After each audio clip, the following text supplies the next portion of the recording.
Welcome to Humble Beginnings, the Undrafted podcast. I'm your host, Rochelle Hamilton Jr., and this is episode 30 of the podcast. Man, this is a milestone episode of this podcast, and to be honest with you, when I started this podcast, I wasn't for sure if it was going to make it to 30 episodes, so this is truly a blessing to be here 30 episodes in to the Undrafted podcast. We got a big show for you today.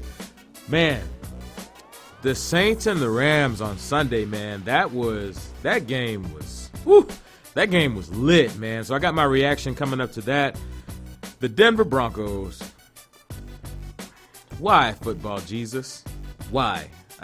That's all I can say about the Broncos, man. The Broncos, man, I love my squad, but they are in such disarray right now. It's not even funny. Derrick Rose, made a rare appearance last week, man, and it felt so good to see Derrick Rose show us that form that's become rare in these days for him. Dez Bryant, he signs with the Saints. Matter of fact, he made the contract official on today, Thursday. So that's going to be real interesting to see how that plays out. Demaryius Thomas, he gave an honest and candid interview to Orange and Blue 760, and I got my reaction to that. It was a great interview about everything that happened in Denver leading up to the trade to the Texans last week. Sam Bradford was cut from the Cardinals, so I'll talk about that. Jamarcus Russell, there was one of the funniest stories I've heard regarding a football player with Jamarcus Russell that was released this past week. And then in kicking it, I finally saw Halloween. And then on top of that, man, it was one question that really kind of came out of random a lot this week was, what do I eat for breakfast? So I'll talk about that as well. So without further ado, we'll go ahead and get started with the Low with Ro.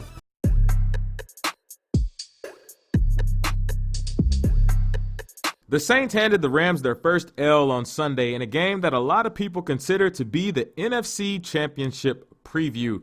Now, they beat Los Angeles 45-35 in a shootout that proved to be one of the best, if not the best, games so far in this 9-week-old NFL season.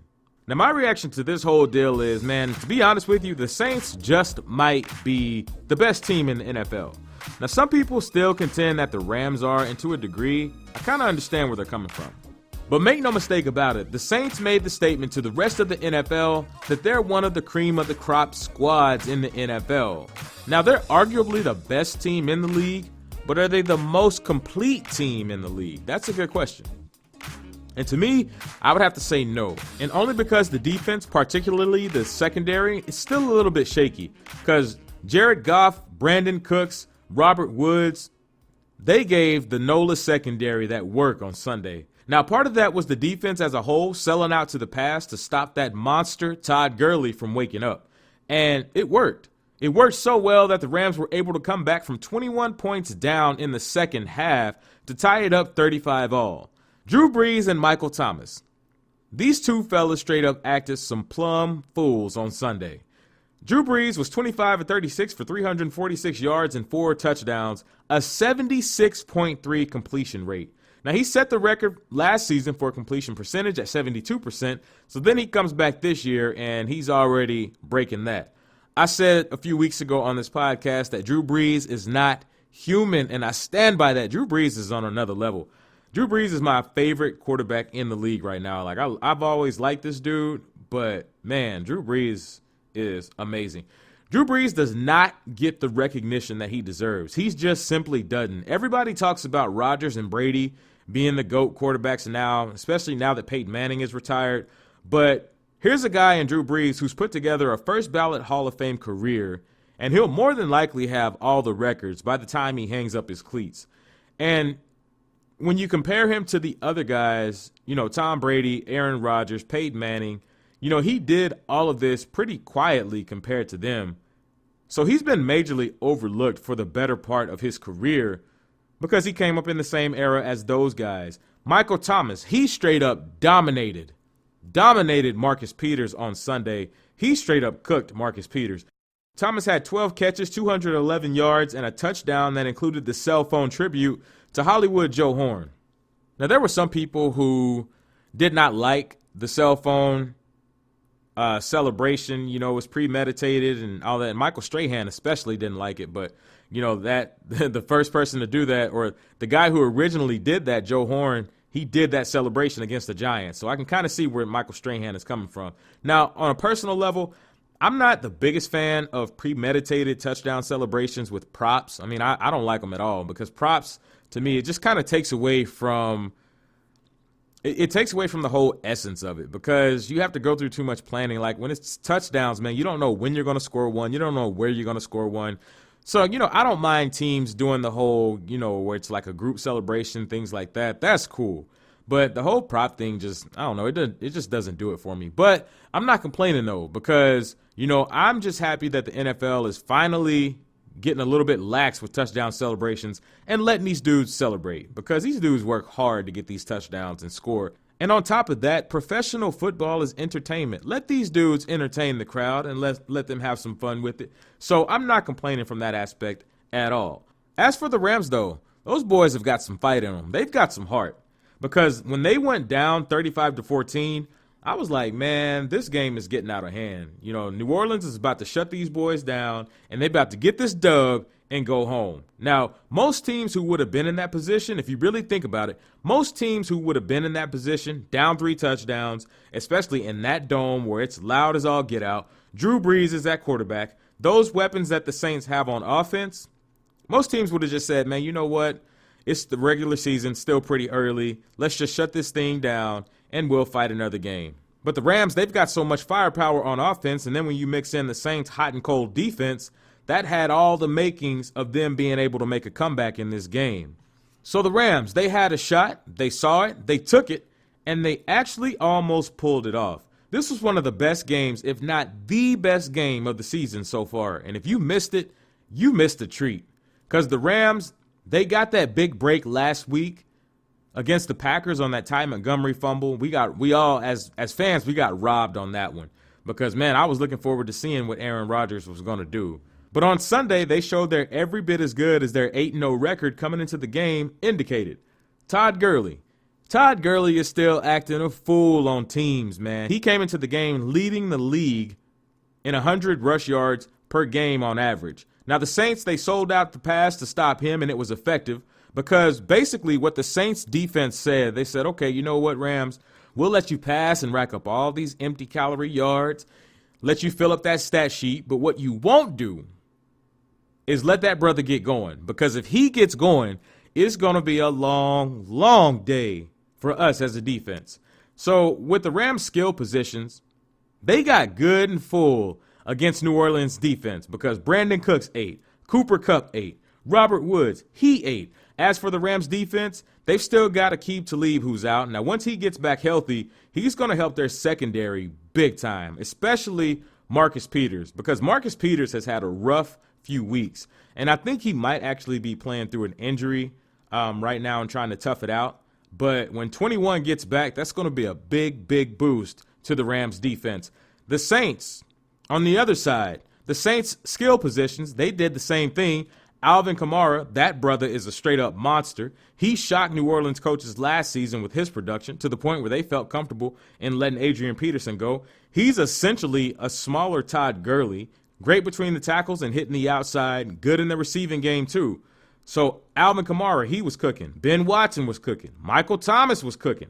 The formations that the Saints run with their offense is insane. Play actions, drop backs. Taysom Hill, he throws a wrinkle in there. He takes snaps. You still got to deal with Alvin Kamara. Mark Ingram, he's still a bruiser.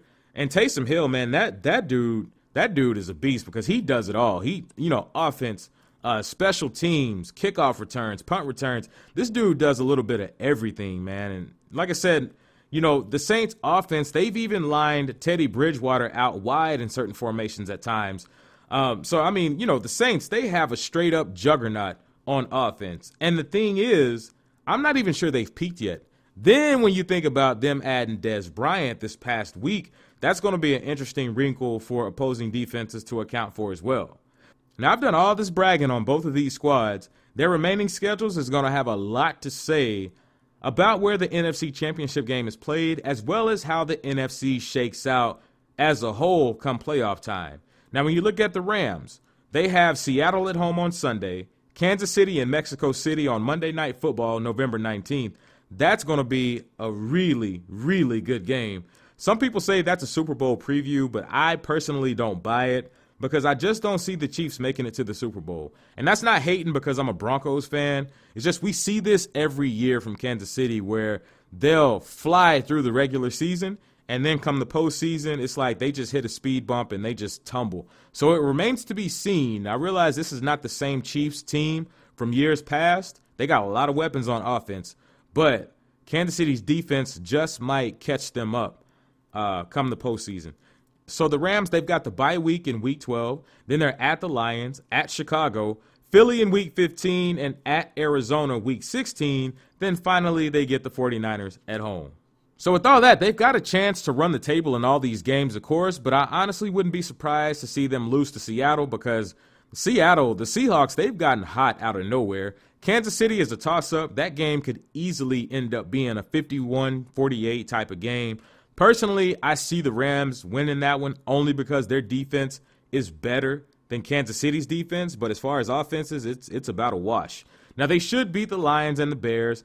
They should beat Philly because Philadelphia is not the same team that they were last year. Something's off with the Eagles. But I also wouldn't be surprised if Philly pulled off what will probably be seen as the upset. Arizona and San Fran? Really? Is that even a question? Come on, man.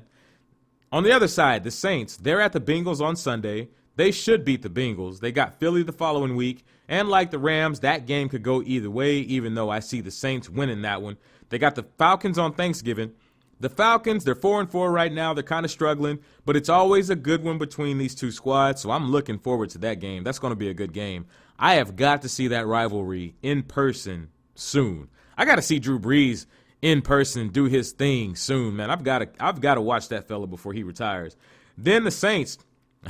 This game was already a little bit interesting, but it's even more interesting after the signing this week because on November 29th, they're at Dallas. Now, they'll beat Dallas, but that's going to be an interesting game. I'm looking forward to that one. Then they're at Tampa Bay, at Carolina. They got Pittsburgh at home, and then they got Carolina at home. So one thing is for sure. The Saints, they've got a tougher remaining schedule than the Rams. The Saints probably have the toughest remaining schedule in the league. They got a juggernaut they got to run through.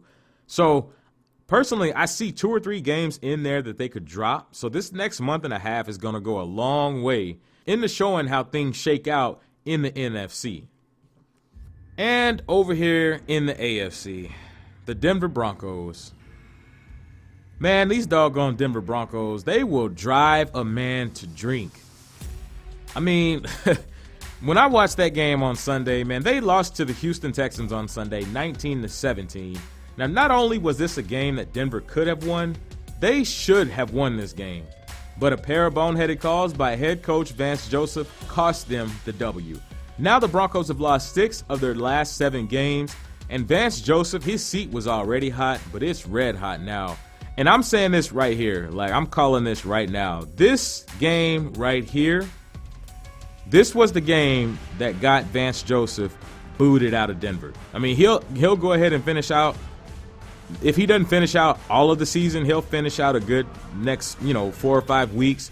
But this game right here, with the way he handled it, this is the game right here where I think the Broncos clocked out on Vance Joseph. Now, first of all, this game felt weird because this was Demaryius Thomas's first game since the Broncos traded him to the Texans last Tuesday.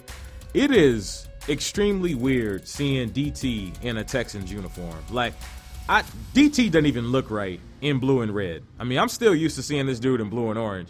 He doesn't look right at all in blue and red. But, DT, I love DT, man. I still got a lot of love for that dude, so I'm not hating at all. Like, I really hope he goes to Houston, and I hope he has nothing but great things down there. If Houston wins the Super Bowl while he's on the squad, I would absolutely love that.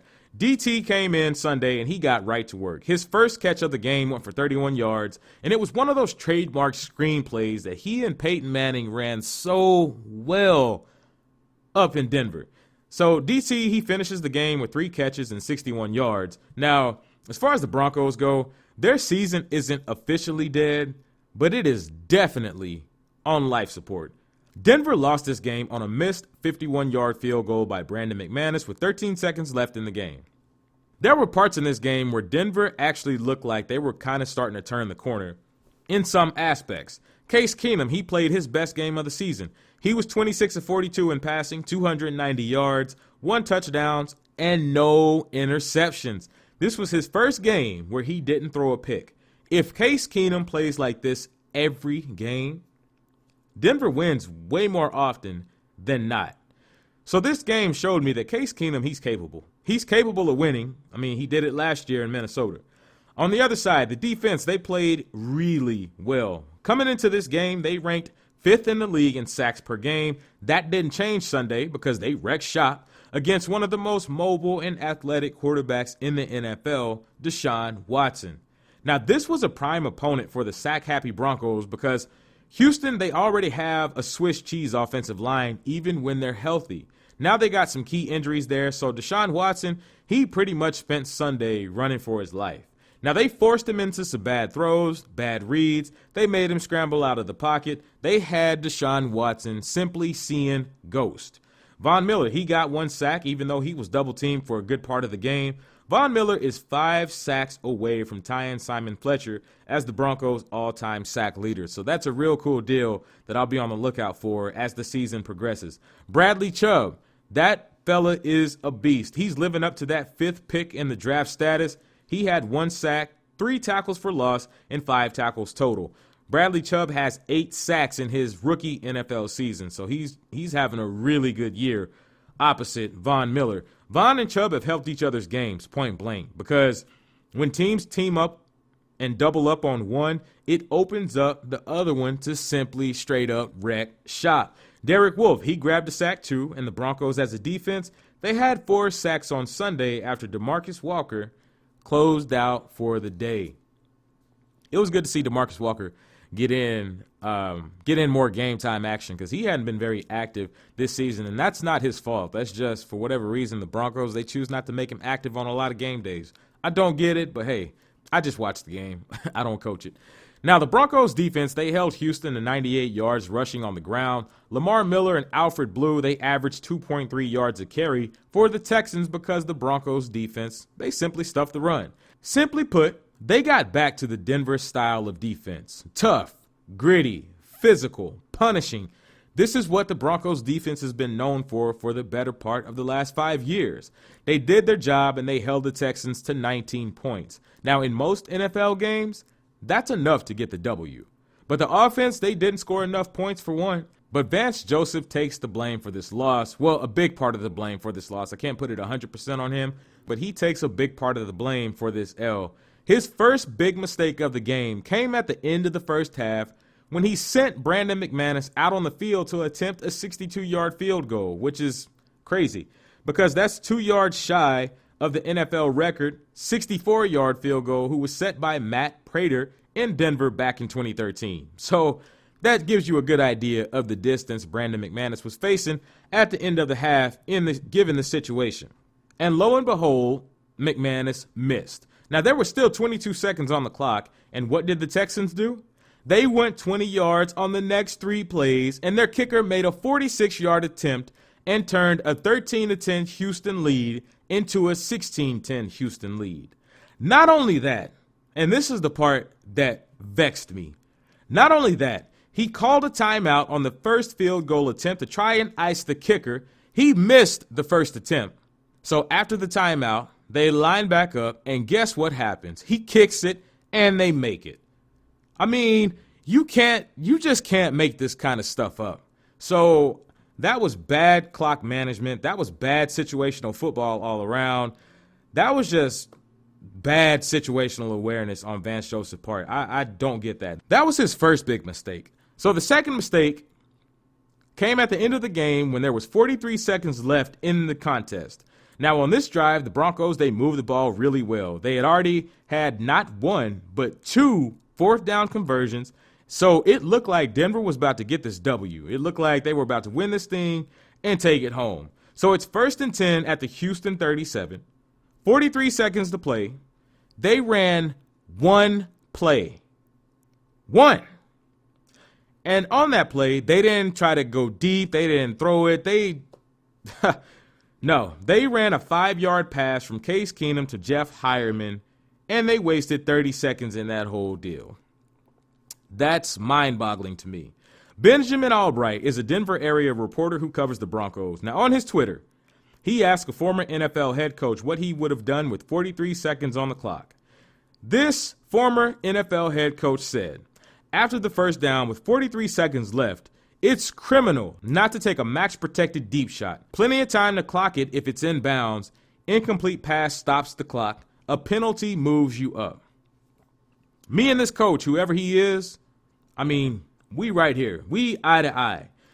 That's exactly what I would have done. I don't get the thinking in this situation. I really don't. So now there's 13 seconds on the clock.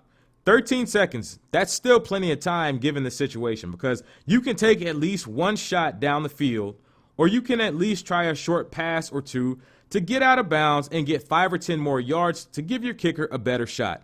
Because, you want to make it easy as possible on your kicker. You get them closer. You get them as close as you possibly can given the situation. And listen, I get it. I truly get it. Brandon McManus, he's one of the best kickers in the league. Yes, he's made 51-yarders. Most NFL kickers make 51-yarders. 51 yards for an NFL kicker is basically a money shot. But misses, they happen occasionally. As we've seen, especially over the last few years since the NFL has changed up the kicking rules, we've seen a lot more misses than what we saw in the past. Now, on top of the fact, it's documented that the wind picked up later on in the game. So when you know the wind is a factor, you generally want to get your kicker's distance to be as short as possible. That is coaching 101. And as a coach, that's why it's on you to put your players in the best position to do their job. Yes, players have to play and they got to execute, but coaches, that's their job. Put the player in the best position possible to do his. That didn't happen here. Now, there was plenty of time left on the clock for them to run another play and potentially get closer to give themselves the best chance to get the W. Case Keenum said after the game, he's sick and tired of saying, we're close. Us fans are too, my friend. Us fans are too. The thing that gets me with this is, if fans can see a lot of the issues with all of this, how can the coaches not see it? And trust me, I understand. You can't listen to the fans, yada, yada, yada. If you listen to the fans, you'll wind up in the stands. I get all that. But when the issues are so blatantly obvious that fans can see it, if you're a coach on this squad, how do you miss that? And for all the fans that are clamoring for Vance Joseph to be fired soon or should have been fired already, you can pretty much chill. Now, as far as this whole firing thing goes, I'm not one of these fans that, oh, man, you need to fire this guy, get rid of him, da-da-da-da-da. No, I'm not with all that. I'm not clamoring for a guy to be fired because, at the end of the day, Vance Joseph is human. This is a man who has a family. He's got kids. He's got a wife. These are real people with real jobs. They have real feelings just like your average everyday person. So, I'm not one of those that's quick to hop on the fire this and such bandwagon. But at the end of the day, the NFL is a results-based business. And as a coach, especially in the NFL, you're basically hired to be fired. That's basically the understanding. If your name is not Bill Belichick or, I guess we can throw Jason Garrett in there because it seems like Jerry ain't never going to get rid of him. If you're not Bill Belichick or Jason Garrett, your job is basically not safe unless you're winning on a consistent basis. So, with the NFL being the way it is, it is what it is. But as far as Vance Joseph goes, now there's starting to be some reports coming out that Denver's putting together a list of coaching candidates and things like that. But I personally don't see him getting fired anytime soon because for the most part, it doesn't do the team any good because it's not like you're recruiting like in college where you can get a good jump start on it. But what it does do is sends a message to your players and folks inside the organization that this is unacceptable.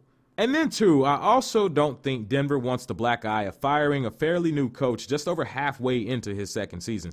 And I'm not sure how true this is, but there's rumors going around that, John Elway's kind of worried about being labeled a coach killer, and that's kind of why he's trying to, work stuff out with Vance Joseph and give him as many opportunities as possible. Now, one thing with all this I can say, now I'm not sure all that's going on, but one thing I can say is that John Elway, he's given Vance Joseph plenty of opportunities. He hadn't gone out of his way to dispel him in the media. He hadn't gone out of his way whenever he's doing interviews to step on his toes. John Elway has managed this situation as best he can.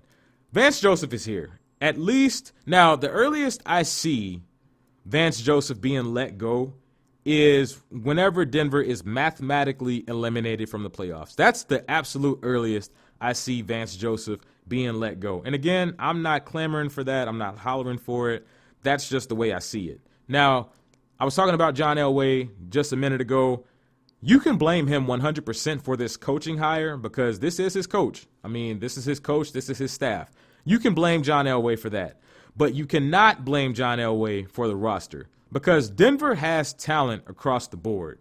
You know, Denver has been competitive in every game except for the Jets. This is why I say the people who say Denver's in need of a complete rebuild, this is why I say they could not be more wrong. Let's go through Denver's other 5 losses and pick out 2 or 3 plays in those games, flip them in favor of the Broncos, and Denver's 8-1, 7-2 at worst. Because talent-wise, that's where this squad is. The Baltimore game. Penalties took at least 17 points off the board for Denver. They lost 27-14. The first meeting with the Chiefs, they were leading by 10 points coming into the fourth quarter. There were 2 or 3 plays in that game that flipped it in favor of the Chiefs. The Broncos lost it 27-23.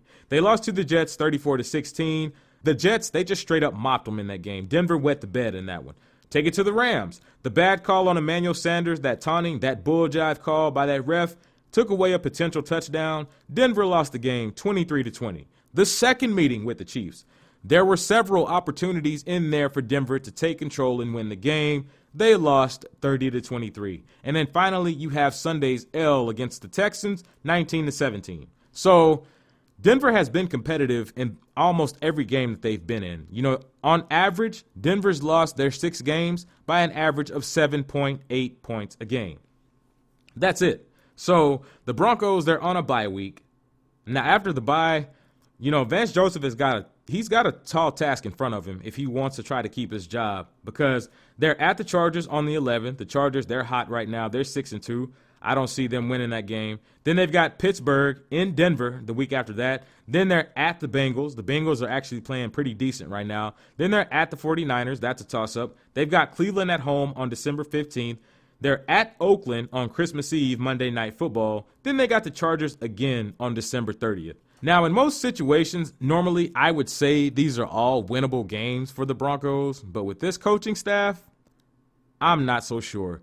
I'm not so sure Denver even wins more than 1 or 2 of the remaining games. We'll see, but so far, I don't see many reasons to be optimistic about this 2018 season. Matter of fact, I'm ready for 2018 to be over. Like, as a Broncos fan, I'm just ready for this season to be over.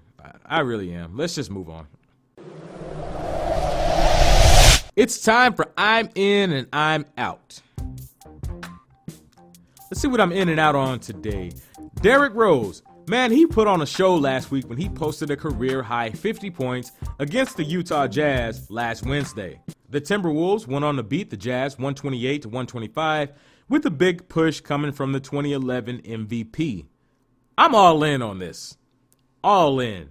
It was so good to finally see Derrick Rose back in his old school form, even if it was just for one night. Because think about all the adversity he's been through with the injuries and everything else in years past. He's dealt with the ACL injuries in the past, and he bounced around the league for the last few years. And, you know, honestly, over the years, it just looked like Derrick Rose had just lost his confidence. Oh, and then last night against the Lakers, he goes and he puts up a career-high 7 threes, you know, in that game. So Derrick Rose has had a good 2 weeks. But the thing is, man, Derrick Rose, you know, even through all that, he still wouldn't give up, but he just wasn't the player that he used to be.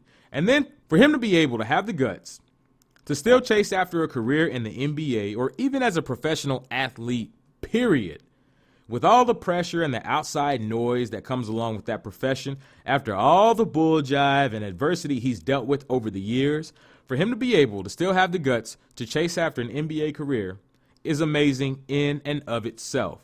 Now, when I watched that post-game interview on the court where he was crying tears of joy and he was just emotional, it made me happy for him. Because in the media, that's what you live for, man. Those are the moments that you live for. To catch these athletes in a state of such euphoria that it's just raw, pure emotion, Especially in that situation, those are the kinds of moments that you live for, because that right there tells you everything you need to know about Derrick Rose. That's a guy who truly loves the game. This is a dude who plays the game because he just loves the competition. This is a dude who realizes how much of a blessing it is to be able to play a game and get paid like a king to do it. Because in the blink of an eye, these men and women who choose this career path can have the game that they love so much taken from them in no time. This is a dude who's been through it all, he's seen it all, and he fought his way back. Now, true enough, he's not the same player that he once was, but, Father Time tends to do that to you, as well as injuries. But it was good to see that MVP Derrick Rose make a rare return. These are the kinds of situations that you see that make sports great. This is why people love sports. These are the kinds of situations where you can show your kids a real-life illustration of what it means to push through and not give up even when you feel like quitting. Like, that is the perfect example that you can show some young kid who has no idea what's going on, or he feels like giving up, or, if the stuff isn't going your way. That's the perfect illustration to show them. This is what happens. This is what can happen when you choose to push through and not give in. As first reported by NFL Network, Dez Bryant signed with the Saints on Wednesday. The deal is for 1 year, and Bryant officially signed the contract on Thursday. Now, this will put the three-time Pro Bowler in New Orleans for the rest of the season. I'm in on this move. The Cowboys cut Dez around 7 months ago, right before the draft, in a move that wasn't surprising in and of itself, but the timing of it was questionable. Because I wasn't shocked about the move at all. We all kind of saw it coming, because Dez's production had declined. He was making entirely too much money for the kind of production he was putting out, and the Cowboys, they really just wanted to get rid of him. I mean, that's really what it was about. But I was shocked that it took him so long to find a job, because when you look at all the squads who have needed receivers as the season went on, it was shocking that Dez kept getting passed up. Now the reports, they came out that he passed up the deal from Baltimore, he passed up the deal with Cleveland, and it really kind of started to look like Dez was looking for a contender to call him, but maybe, just maybe, they weren't looking for him. Well, of course, his gamble ended up paying off, and now Dez seems like the smartest man in the world because he definitely landed with the Super Bowl-ready squad. And then, according to ESPN's Adam Schefter earlier today, this contract is heavy on incentives. His base salary is $1.25 million. It could be $1.75 million, but the incentives are for receptions, but none of the benchmarks or the specifics have been laid out as of right now. Now, like I said a minute ago, this is a win-win for both sides because Dez needs a job, the Saints need a receiver. Now, the Saints, they've already got a great team like I was talking about earlier, especially on offense, and Dez, he's still got some pretty good football left in him. He can be a good possession receiver and help the Saints out in some kind of way. He had 69 catches last season, 838 yards, 6 touchdowns, and averaged 12.1 yards a catch. And this is with Dak Prescott at quarterback. I mean, he's going from doing that with Dak Prescott to Drew Brees. I mean, that's like night and day at the quarterback position. So the things that Dez has working to his advantage, he's had time to heal. He hasn't been getting beat up in games, and his body's fresher than any wide receiver on that roster at this point in the season. Now, of course, he's still got to get in football shape, and the only way to get in football shape is to play football. So it's going to take him a little bit of time to get acclimated physically as well as getting caught up on the playbook. But I like this move because the Saints, they needed to get deeper at the wideout spot. They needed a number 2 guy. Michael Thomas, he's been killing it. 70 catches in 8 games. But the second leading pass catcher for them is running back Alvin Kamara. He's got 51 catches. And then their tight end, Ben Watson, he's 100 years old. He's got 26 catches. Ted Ginn was placed on injured reserve last month with a knee injury. Now, he can return in the postseason, but, you never know how that's going to shake out. So you can't really count on that. So the Saints, they needed a guy of Dez's caliber to come in and help out. This also works out because Dez Bryant was the best wide receiver available. So why would you not? I mean, then on top of that, now some people have pointed out, what if he goes in and does the same kind of stuff in New Orleans that he did in Dallas as far as the locker room stuff goes? Man, look, Sean Payton and Drew Brees, they're not playing that bull jive in New Orleans. So Sean Payton, with the kind of coach that he is, he's going to let Dez know up front, look, this is what we do here. You're going to do it this way, this and that and the other. And if you don't like it, we'll ship you out. They did that with Adrian Peterson. He said something to Sean Payton on the sideline that Sean Payton didn't like. Adrian Peterson was up out of there shortly after. So, this is an organization that has structure in that locker room. This is not, the Jerry Jones type of deal where if you produce, you can just do whatever you want. Nah. The Saints, they run their ship kind of like New England runs theirs. It's maybe not as uptight, but they're structured there. So Dez ain't going to go in there acting a fool. He don't have a chance. This is me personally, I think this might be his last shot.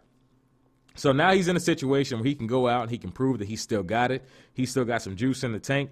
And another thing that's going to help Dez out is the fact that Michael Thomas is the number one receiver on that roster. So he's going to get the opposing teams, whoever the opposing defense is, he's going to get their number one corner. Dez is going to be facing number 2 and number 3 type corners. So that's another thing that works in Dez's advantage with this move, and that's another reason why this is a really good move. Now, it's doubtful that he plays Sunday against the Bengals in Cincinnati, but they play the Eagles on the 18th, and on the 29th, they play his old squad, who he's been dying to play against, the Cowboys. So, from the looks of it, Jerry Jones's worst nightmare just might be coming true, because he loved Dez like a son. Then he cut him, tossed him out like yesterday's garbage, and now Dez has a great chance, to win a Super Bowl with a team not named the Dallas Cowboys.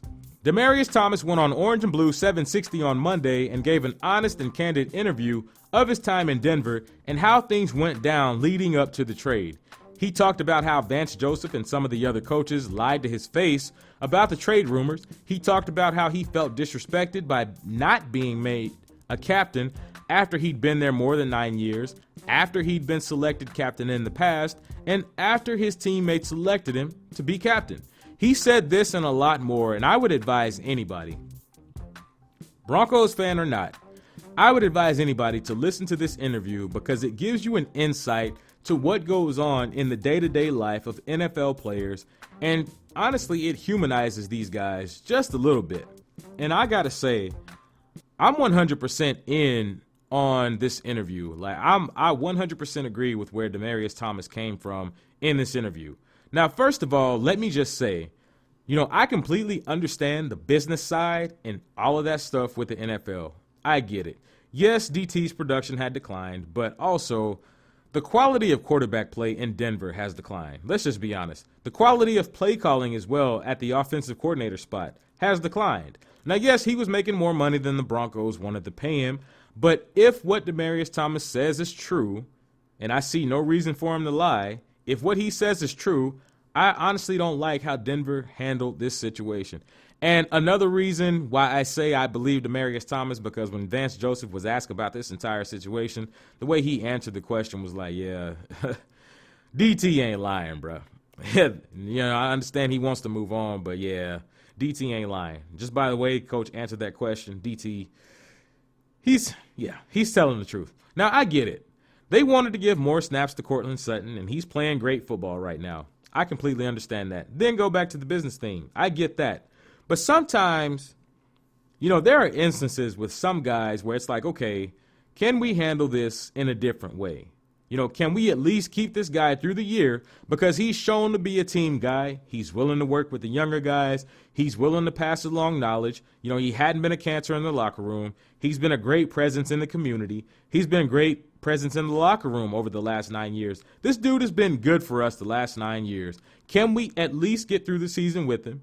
Maybe restructure his deal to lessen the hit on the cap and either, at the end of the season, either release him or just completely redo his deal.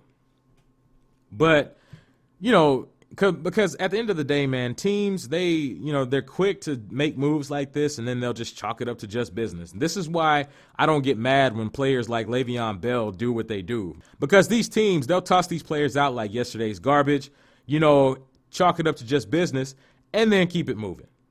But that's not even the part that got me the most with this interview. And this interview was about 25 minutes long. That's not even the part that got me the most. The part that got me the most is when DT was talking about how in games he's telling the coach different things that the defense is throwing at him and what could possibly work to counteract it.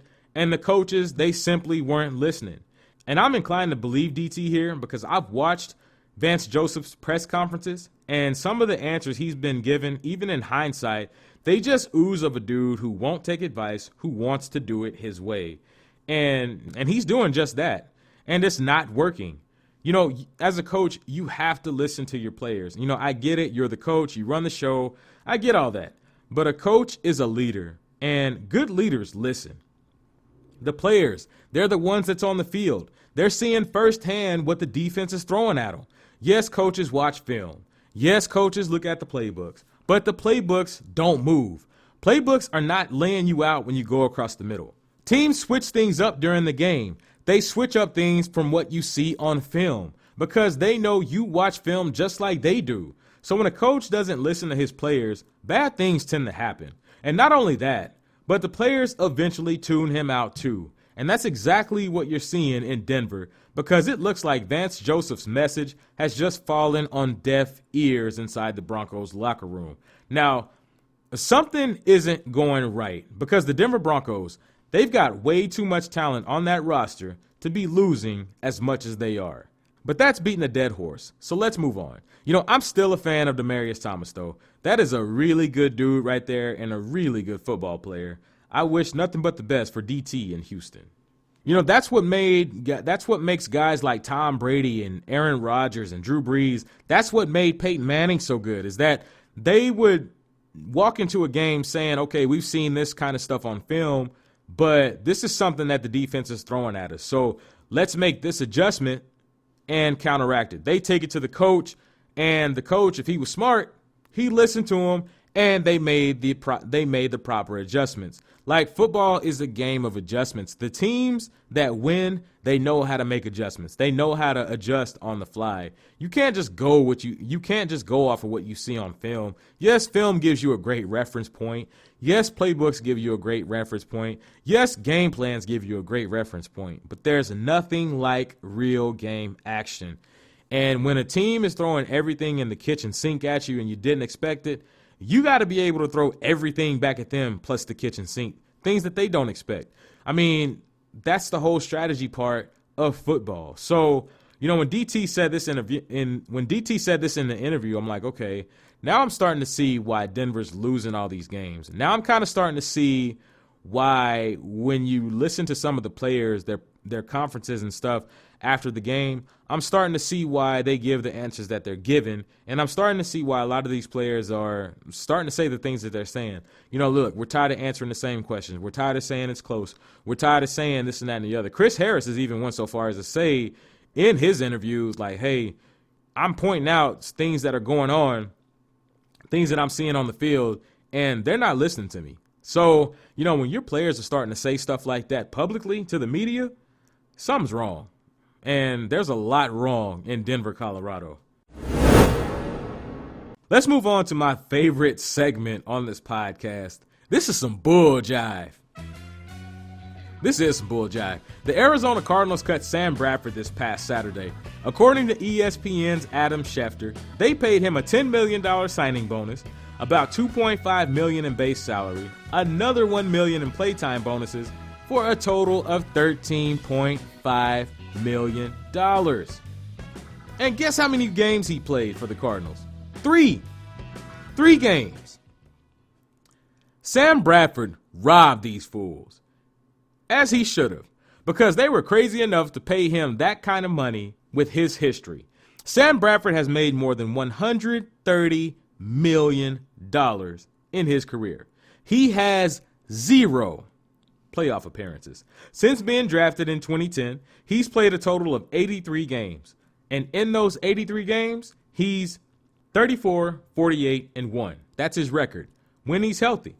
Now, with 83 games, he's made $1.57 million a game in his career. Sam Bradford has been robbing squads for the better part of the last 8 years. And to be quite honest with you, his agent should be in the Hall of Fame. Like, if you're somebody who's looking to be a professional athlete, if you're a college athlete who's looking to go to the pros, you need to look up Sam Bradford's agent and you need to get him on speed dial. And you need to do whatever you gots to do to get this dude to represent you. Now, Sam Bradford started the first 3 games of the season before he lost the starting job to rookie Josh Rosen. And by releasing him, The Cardinals, they gained a 6th-round pick. Sam Bradford went 0-3 in his time with the Cardinals, completed 62.5% of his passes, 2 touchdowns, 4 interceptions, and he got paid $13.5 million to do so. His best year came in 2016 when he set the NFL completion percentage record of 71.6% before Drew Brees broke it last year. That year, he had a little over 3,800 yards, 20 touchdowns, 5 interceptions.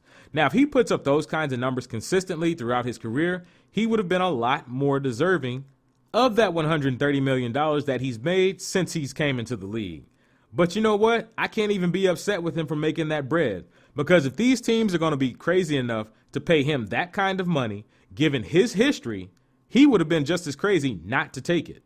I'm not sure there's a guy who's been paid more for doing less than Sam Bradford. Hold on. I just lied, because as I've been sitting here thinking about it, Jamarcus Russell just ran across my mind. And speaking of Jamarcus Russell, this dude robbed the Raiders back in 2007. He was a very, very talented guy. Jamarcus Russell was immensely talented, but just as much as he was talented, he was lazy. Because if you remember, if you think back, he made mouths drop in his pre-draft workout when he threw a 70-yard bomb on his knees. And the Raiders. They did what the Raiders do, and they picked him number 1 overall. That was probably the worst pick at the top of the draft since Ryan Leaf in front of Peyton Manning in 1998. Now, this story that I heard about Jamarcus Russell this past weekend, I guess that's why he ran across my mind whenever I was talking about Sam Bradford. This story that I heard about him and his film watching practice, I mean, this was amazing. Former NFL lineman David Deal told the fan radio station this. He said, back when Jamarcus Russell was on the Raiders coaches didn't think Jamarcus was watching film. They had their suspicions. So they gave him some blank cassettes. They come back in the next day, they ask him, what did he see on film, yada, yada, yada. He told them he watched the blitz packages. These tapes were blank. Like, come on, dog. Seriously, Jamarcus Russell, come on, dog. If you're going to lie, at least be smart about it. There are no words. That tells you everything you need to know about Jamarcus Russell's NFL career. Now, again, I have no issue with the player getting his money. Get your money, bruh. Because at the end of the day, these teams ain't loyal. And they will cut you at a moment's notice, or they'll trade you at a moment's notice. They don't care. But if you're going to cash those checks, you need to put in that work. Because no matter how you feel about pro athletes being paid, whether they're overpaid or not, nobody owes you anything just because you're an athlete. Because it's like Shannon Sharp used to say in his playing days, hard work doesn't guarantee you a damn thing, but it is the only way for you to have a chance. Now, these teams, they owe it to you when y'all agree on that contract and all parties sign it. But at face value, nobody owes you anything. Now, the Raiders, they paid Jamarcus Russell a guaranteed salary of $39 million. Part of that is their fault. No doubt about it. Because his reputation preceded him before the draft. But they went and they picked him number 1 anyway. And when you go back and you look at the CBA with the rookie pay scale being the way it is today, Jamarcus Russell is a big reason why the NFL put that rookie pay scale in, because you had guys like him, and it was a few other cats that when they walked into the league, they were already making more than a lot of NFL veterans, and the veterans wasn't hearing that, and I can't blame them. So, if you're a rookie or if you're a college athlete who's looking to come into the NFL and you don't like that rookie pay scale, you got cats like Jamarcus Russell to thank for that. Jamarcus Russell's Raider career, 31 games, 18 touchdowns, 23 interceptions. Bruh, I am in the wrong business. Sam Bradford, Jamarcus Russell, the Arizona Cardinals, and the Oakland Raiders. All of y'all, this is some bull jive. And we're going to close out this podcast with kicking it. I finally was able to see the Halloween movie, the 2018 version. It was actually pretty good. I wasn't really sure how I was going to feel about it because it got mixed reviews and some people just hated it and some people loved it. Personally, it was okay. I would have to give it a solid, I'd give it a solid 7 out of 10. That might be being a little bit generous, but it was pretty good. And, Jamie Lee Curtis, of course, she killed it as always. And, I'm going to keep this short because I don't want to give anything away to somebody who hasn't seen the Halloween movie, but it's good. And go check it out. Now I will tell you, there's a lot of blood and guts, and if you like that kind of stuff, you'll love this movie because there's quite a few blood and guts. Michael Myers, he definitely doesn't disappoint with the gore. It's not like a scary movie or whatever. It's not like gonna have you like, screaming, but it is a good movie and I enjoyed it. So, I don't know what's going to happen with the franchise. Let me just cut that there because I might give some stuff away. But I will say this, you'll want to stick around after the credits. I'm going to just leave it at that. So let's move on before I give somebody a spoiler. One question that I get a lot is, and especially I got it a lot over the past week, and I'm not really sure where it came from, but I get a lot of people who ask me what I eat for breakfast. And I talk about breakfast a lot. Breakfast is like my favorite meal of the day. So I get a lot of questions about what I eat. And honestly, I eat the same thing for breakfast every day. If you look at successful people, they tend to repeat the same processes over and over unless they're forced to change, unless they see an instance where they need to change. But as far as my breakfast goes, I eat the same thing every day. I always eat breakfast after I come from the gym. For my breakfast consists of 4 eggs. I'll eat 1 or 2 egg whites and then 2 or 3 egg yolks. Just really kind of depends on how I'm feeling in the morning.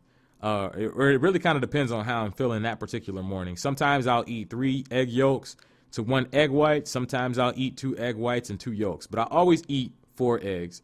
Then I'll eat a piece of chicken or a chicken sausage. And then I'll have a piece of toast. And then I'll close that out with a cup of grapes. Like, that's my breakfast every morning. Like, I love it. And if I don't have a cup of grapes, I'll have like a cup of pineapple just to, I'll have a cup of some kind of fruit, just kind of get that blood sugar regulation going on in there. And I just love fruit. Like, I absolutely love fruit. So much so that I have to watch it because I can take in too much fruit. And fruit has a lot of sugar in it. It's natural sugar, but it's still sugar. So, if you're trying to watch your weight or trying to watch your sugar intake, you do want to watch how much fruit you're taking in on a daily basis. Fruit is good for you, but everything in moderation. So, to my listeners who text me with that question or got on my Instagram or in my DMs and asked me that question, that's what I eat for breakfast. So do with that what you will. And that's going to conclude episode 30 of the Undrafted Podcast. Thank my Lord and Savior Jesus Christ for blessing me with the gifts, the talents, and the resources to do this podcast. Thank you for taking time out to tune in. And don't forget, you can follow the Undrafted Podcast on Instagram at the Undrafted Podcast or on Twitter at the Undrafted Pod. And I'm going to leave you with some Bible verses today. Psalm 62 verses 1 and 2. Truly my soul waiteth upon God. From him cometh my salvation. He only is my rock and my salvation. He is my defense. I shall not be greatly moved. Remember, do your best and let God handle the rest. Be blessed.